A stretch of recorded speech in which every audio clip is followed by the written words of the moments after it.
তে বিয়া করছে মোল্লা ভাই হগলে নামাজ পড়ে, তার নামাজের খবর নাই। তে তো নামাজ পড়ে না, ঘুমায়। হগলে মিললে সেটা কই কিতারে হগলে নামাজ পড়তেছে, জামাই দি নামাজও আইলো না। সবাই মিল্লা খুব এটা সমালোচনা করছে।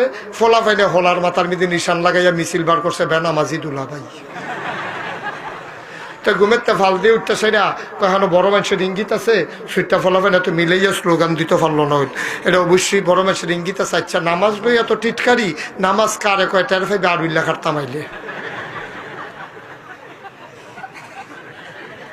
কয়দিন পরে তে নিজের বাড়িতে সারাটা দিন ঘুমাইয়া মাগরিবের আগে দিয়া রিক্সা লইয়া তার বউয়ের লইয়া হৌর বাড়িতে উঠছে।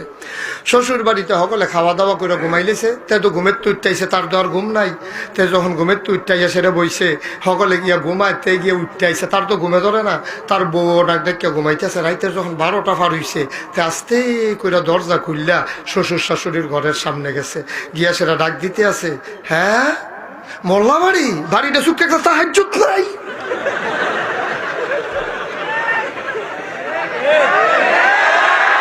মোল্লা বাড়ি নাম দিয়া রাখলে সর্ব তাহাজ্জুদের খবর নাই।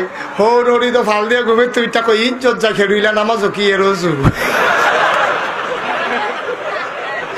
নতুন জামাইয়া নামাজ পড়ে তাহাজ্জুদ, আর এই আমরা গিয়ে হলো ঘুমাইতেছি বুড়া বুড়িয়ে ফাল দুইটা তারা তাহাজ্জুদ পড়ছে। পরের দিন বিকালবেলা তার বউয়ের মাথার মধ্যে এই শাশুড়িয়ে চাষি শাশুড়িয়ে সকলে তেল দিতে আছে আর কইতে আছে, শাশুড়িয়ে কইতে আছে, মার্শাল্লাহ আমরা মৈরমের জামাই দিয়া নামাজ আরে বাপুরে তাহাজ্জুদ বেড়ে খাজা নাই।